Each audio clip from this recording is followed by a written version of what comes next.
Shivashakti dairy చెప్పాను, red sandalwood చెప్పాను. ఇక్కడే అయ్యప్ప లేఅవుట్లో మొన్నే మీరు చూశారు 15-20 కోట్ల రూపాయలు దొంగలు బందిపోట్లు దొంగిలించకపోతే మాట్లాడకుండా వదిలిపెట్టిన వ్యక్తి వీళ్ళని చెప్పి నేను మీకు తెలియజేస్తున్నా. మొన్నటి వరకు అన్నాడు, ఆదిమూలం అన్నాడు, స్కూటర్లో తిరిగే వ్యక్తికి 35,000 కోట్లు ఎక్కడి నుంచి వచ్చాయని సవాలు విసిరాడు. నేను నిజాయితీ పరుణ్ణి, పాపాల పెద్దిరెడ్డి అవినీతి పరుడని చెప్పాడు. నేను అడుగుతున్న సమాధానం చెప్పమని అడుగుతున్నా. నేను అడగల, మీ ఎమ్మెల్యే అడిగాడు, మీతో ఉన్న వ్యక్తి అడిగాడు. ఎంపీ స్థానం వద్దని త్యాగం చేసి నీతి నిజాయితీగా పోరాడిన వ్యక్తి మిమ్మల్ని అడిగాడు. సమాధానం చెప్పగలిగే ధైర్యం ఉంటే చెప్పమని అడుగుతున్నా.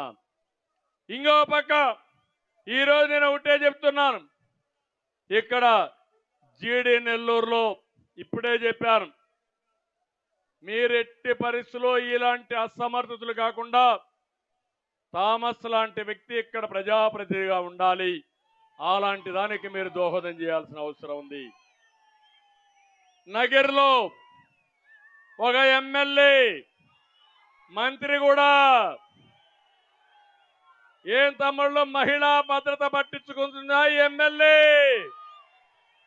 కానీ వేరే రాష్ట్రాలకు పోయి జ్ఞాపకం ఉందా, పబ్బుల్లో గంతులేస్తాది.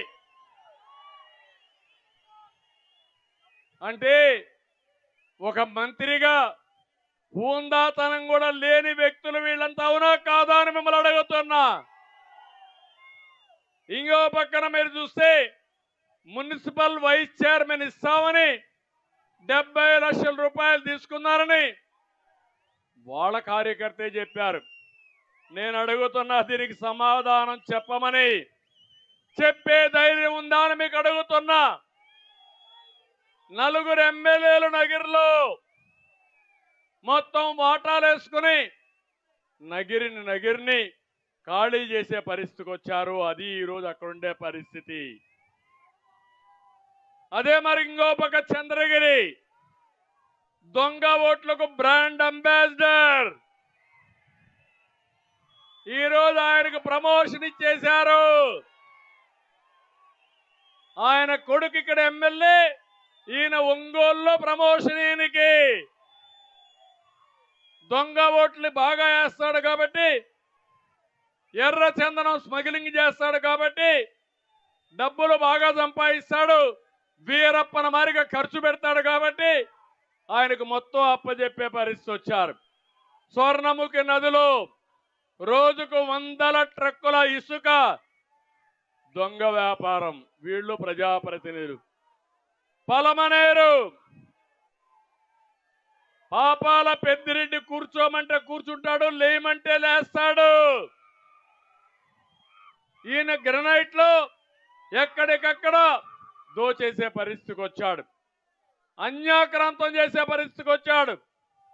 కోలార్లో ఒక వ్యక్తి జనార్దన్ నాయుడు అని మొత్తం గ్రనైట్ హస్తగతం చేసుకుని కరెంటు బిల్లు కూడా కట్టకుండా 40 లక్షల రూపాయలు ఆయన కట్టమంటే బాధపడుతూ ఏం చేయాలనో తెలియకుండా కేసేశాడు. ఎక్కడ చూసినా దోపిడీ. ఇంకో పక్క పూతల పట్టు ఎంఎస్ బాబు పాపం అయిపోయింది, పెత్తందారుల కాళ్ల కింద నలిగిపోయిన ఇంకొక ఎమ్మెల్యే పాపమైన బాధితుడు. అలాంటి ఎమ్మెల్యే ఏం చేయలేకపోతున్నాడు. కనీసం నా బాధ ముఖ్యమంత్రికి చెప్పుకుంటాను, అపాయింట్మెంట్ ఇమ్మంటే ఇవ్వలేదంటే వీళ్ళు దళిత ఉద్ధారకులు, వీళ్ళకి దళిత ఓట్లు వేయాల తమ్ముళ్ళు అని మిమ్మల్ని అడుగుతున్నా. చిత్తూరులో పాపం ఎమ్మెల్యే జంగాలపల్లి ఇసుక మాఫియా అంతా అయింది. కార్పొరేషన్లో ఏం జరిగినా లంచాలు లేకుండా ఫైళ్లు కదలవు. ఆయన ఎమ్మెల్యే అన్న కొడుకే మొత్తం చేశాడు. నువ్వు పనికిరావు, నీ చీటీ చిరిగిపోయింది, నువ్వు లాభం లేదని, ఇంకా సమర్థుడు, ఇంకా పెద్ద దొంగని ఎంపిక చేసుకున్నావని స్మగలర్ని, రెడ్ శాండల్వుడ్ స్మగలర్ని, ఇంటర్నేషనల్ స్మగలర్ని ఎంపిక చేశారు. బాధ అనిపించదా మీకు? వాళ్ళ మీద మేమే పోరాడాలనా? మీరు కూడా కాదా ప్రజల్ని? ఇది ప్రజా సమస్య అవునా కాదా? రేపు ఇలాంటి స్మగ్లర్స్ తో మీరు మాట్లాడగలుగుతారా అని మిమ్మల్ని అడుగుతున్నా. మీరెవరన్నా ప్రశ్నించే శక్తి మీకు ఉంటుందా అని అడుగుతున్నా. మొత్తం జిల్లా పార్టీని ఈ ఇంటర్నేషనల్ స్మగ్లర్ రన్ చేస్తున్నాడు. అంటే ఎక్కడ రష్యన్ ఉందో నాకైతే అర్థం కావడం లేదు.